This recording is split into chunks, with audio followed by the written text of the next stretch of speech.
The first week, you remember when we were talking about pushing the fat man off the bridge, someone said, but he didn't agree to sacrifice himself.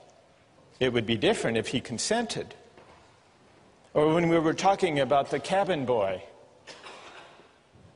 killing and eating the cabin boy, some people said, well, if they had consented to a lottery, it would be different. Then it would be all right. So consent has come up a lot. And here in John Locke, we have one of the great philosophers of consent. Consent is an obvious, familiar idea in moral and political philosophy. Locke says that legitimate government is government founded on consent, and who nowadays would disagree with him?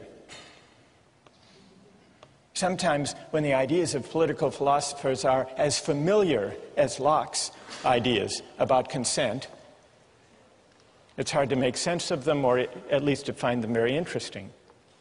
But there are some puzzles, some strange features of Locke's account of consent as the basis of legitimate government. And that's what I'd like to take up today. One way of testing the plausibility of Locke's idea of consent, and also of probing some of its perplexities, is to ask just what a legitimate government founded on consent can do. What are its powers according to Locke? Well, in order to answer that question, it helps to remember what the state of nature is like. Remember, the state of nature is the condition that we decide to leave, and that's what gives rise to consent. Why not stay there? Why bother with government at all? Well, what's Locke's answer to that question? He says there are some inconveniences in the state of nature, but what are those inconveniences? The main inconvenience is that everyone can enforce the law of nature. Everyone is an enforcer, or what Locke calls the executor of the state of nature. And he means executor literally. If someone violates the law of nature, he's an aggressor, he's beyond reason, and you can punish him. And you don't have to be too careful or fine about gradations of punishment in the state of nature. You can kill him. You can certainly kill someone who comes after you, tries to murder you. That's self-defense. But the enforcement power, the right to punish, everyone can do the punishing in the state of nature. And not only can you punish with death people who come after you, seeking to take your life, you can also punish a thief who tries to steal your goods, because that also counts as aggression against the law of nature. If someone has stolen from a third party, you can go after him. Why is this? Well, violations of the law of nature are an act of aggression. There is no police force, there are no judges, no juries. So everyone is the judge in his or her own case. And Locke observes that when people are the judges of their own cases, they tend to get carried away. And this gives rise to the inconvenience in the state of nature. People overshoot the mark, there's aggression, there's punishment, and before you know it, everybody is insecure in the enjoyment of his or her unalienable rights to life, liberty, and property. Now, he describes in pretty harsh and even grim terms what you can do to people who violate the law of nature. One may destroy a man who makes war upon him for the same reason that he may kill a wolf or a lion. Such men have no other rule but that of force and violence. Listen to this.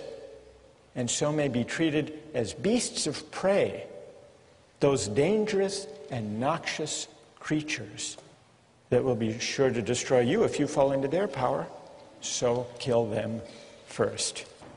So what starts out as a seemingly benign state of nature where everyone's free, and yet where there is a law, and the law respects people's rights, and those rights are so powerful that they're unalienable. What starts out looking very benign, once you look closer, is pretty fierce and filled with violence, and that's why people want to leave. How do they leave? Well, here's where consent comes in. The only way to escape from the state of nature is to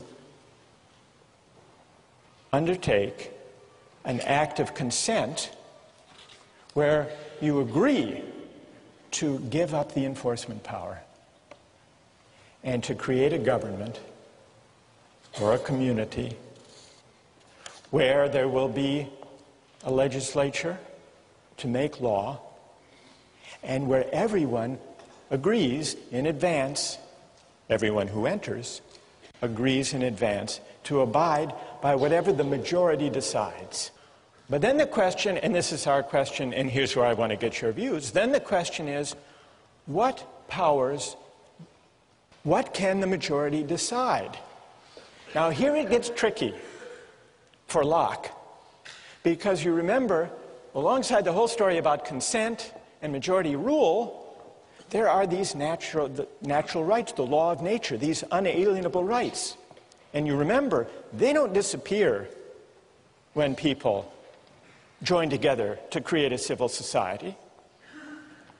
So even once the majority is in charge, the majority can't violate your inalienable rights, can't violate your fundamental right to life, liberty, and property. So here's the puzzle. How much power does the majority have?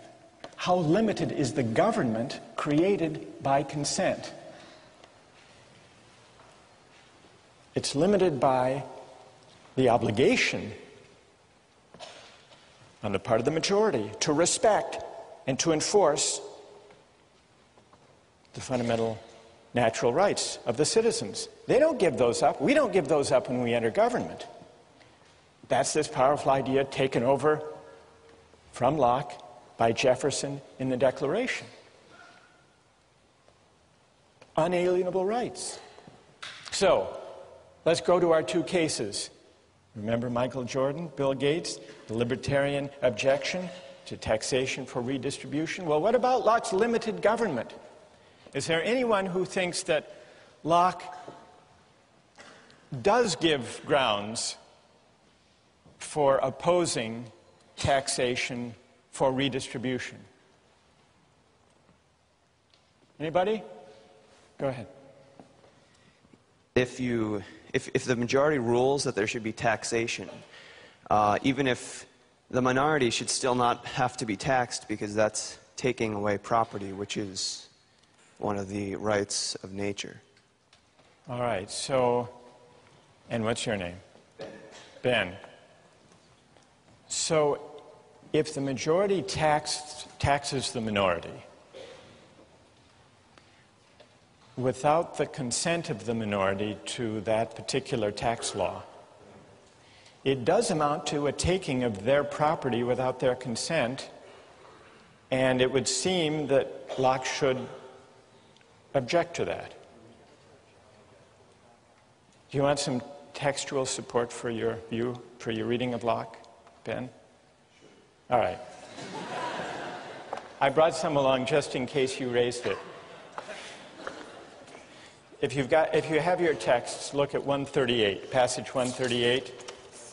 The supreme power, by which Locke means the legislature, cannot take from any man any part of his property without his own consent, for the preservation of property being the end of government, and that for which men enter into society, it necessarily supposes and requires that people should have property.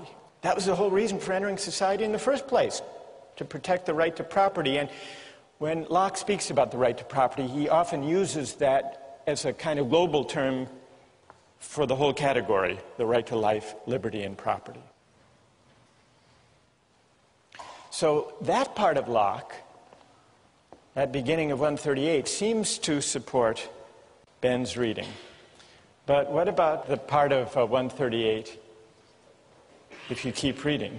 Men, therefore, in society having property, they have such a right to the goods which by the law of the community are theirs. Look at this. And that no one can take from them without their consent. And then at the end of this passage he says, so it's a mistake to think that the legislative power can do what it will and dispose of the estates of the subject arbitrarily or take any part of them at pleasure. Here's what's elusive. On the one hand, he says, the government can't take your property without your consent. He's clear about that.